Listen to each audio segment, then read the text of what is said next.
what's God's will? And I'm going to fill you in on what I'm going to do the rest of the 40 days.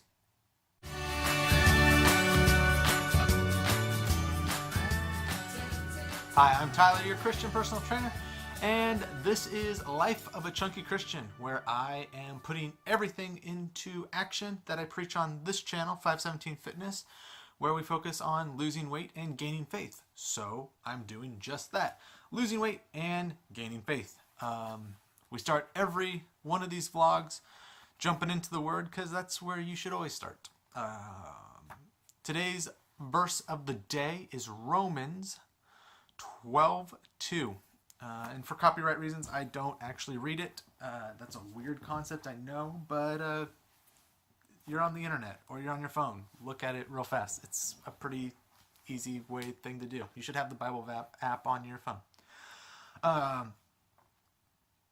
But basically, what it says is don't conform to the world and do God's will.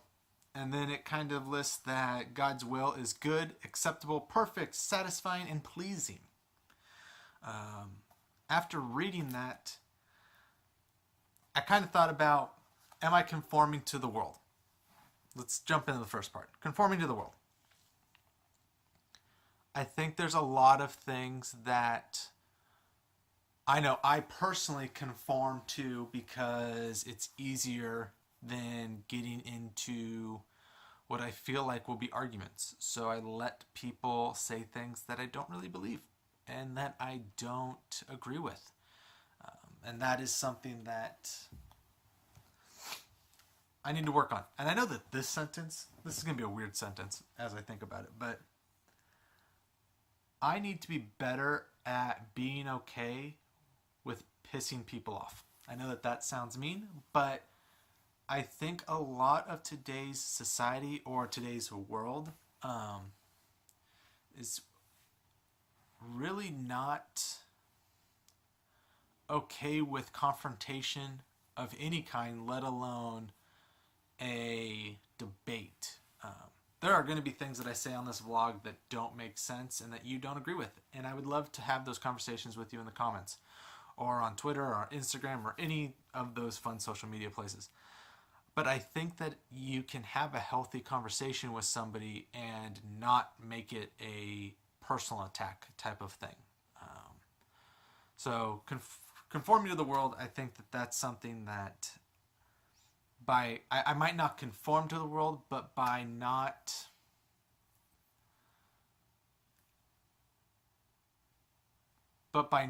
talking about it, or by not, what's the word I'm looking for?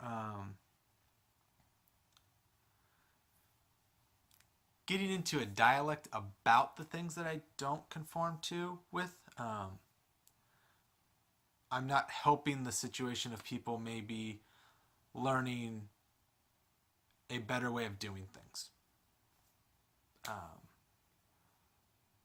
That was a lot more in depth than I thought when I was reading about it. But that is something that I think I need to work on, which actually kind of correlates to the second part of the verse where it talks about God's will and doing God's will. And it says that doing God's will is good. What does it say? Acceptable, perfect, those types of things. But it actually doesn't tell you what God's will is. So I then did a quick Google search and was like, is there just a verse that lays it out? Hey, God's will is doing blah, blah, blah, blah. And there's 3 verses, I think it was. 1, 2, 3. 3 verses that really stuck out. 1 Thessalonians 4:3 is where it talks about God's will. And the first thing it talks about is to be sanctified. And what sanctified means, because then I had to I want to say dictionary. Yeah, dictionary that up. Basically, that just means set yourself apart, or be holy is actually the definition, which is entertaining because that's what I feel like I'm trying to do, is really focus on this 40 weeks is being holy. So I guess you would say that I'm trying to be sanctified for this 40 days. And the second part of the verse talks about avoiding sexual immoralities. Yeah, that is a video for another day. Um, the second verse was 1 Peter 2:15. It talks about doing good. That once again is a very general topic, but doing good. And this was, I just like it. I think it's funny. Is literally the verse talks about doing good and do good because it will silence the ignorant talk of foolish people. And I am a person that often is not the most positive in my self-talk, and I think that other people are not talking as positively as they might be. And so I kind of read this verse and it kind of motivates me just to do good, and I feel like I'm doing good here on this channel, and that will basically eventually silence the ignorant talk of the people that are around me. And then Ephesians, I think it's Ephesians. I put EPH, but it's 5:15 through 20. And it talks about God's will, and it says to make the most out of all opportunities, which I think is a good thing for everybody, which makes sense because the Bible says it. But I know personally I tend to hold back, or I care so much about what other people think that I maybe don't make the most of every opportunity. And so that was encouraging in that sense. And the second part of this verse was interesting. It just basically says, don't get drunk. So basically it's God's will for you to drink, but not get drunk. So it's a fun little verse. But that was kind of my deep dive into Romans 12:2. It really just got me thinking about God's will for my life, what I can do, and I think the best thing to say is that it's doing good and doing what you can to not conform to the world and have those conversations. It's really what I'm kind of focusing on.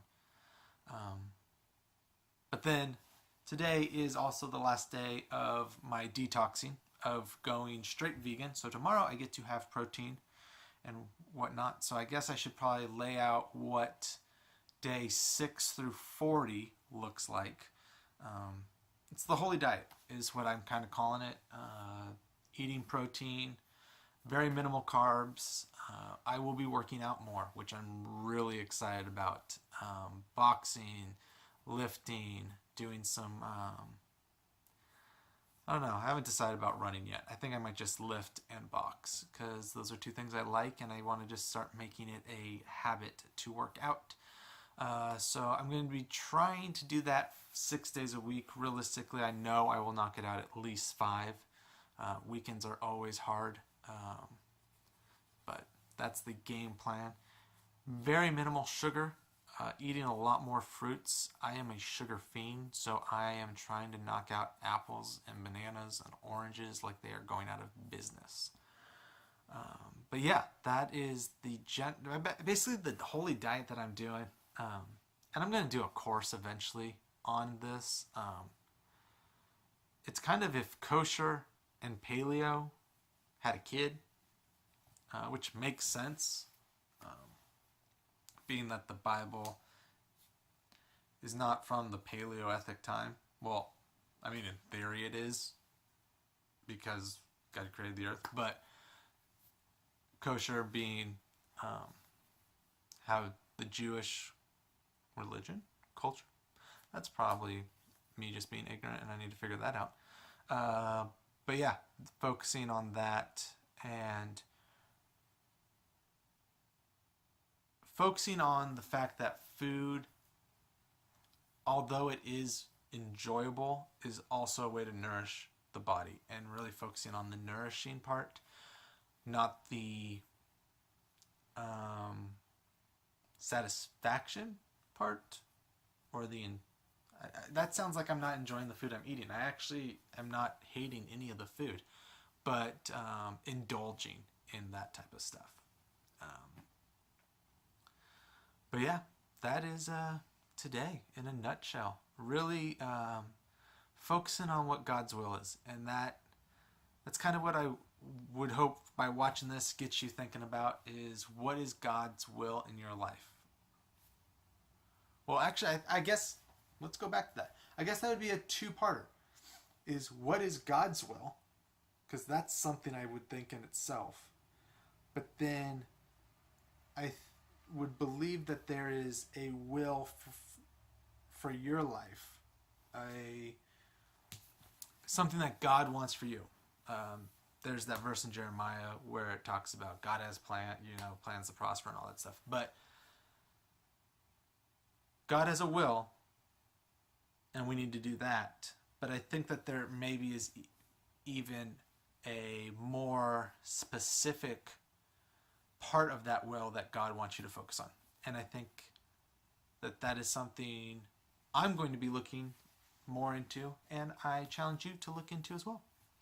So with that, God bless, finish strong, and I will see you tomorrow.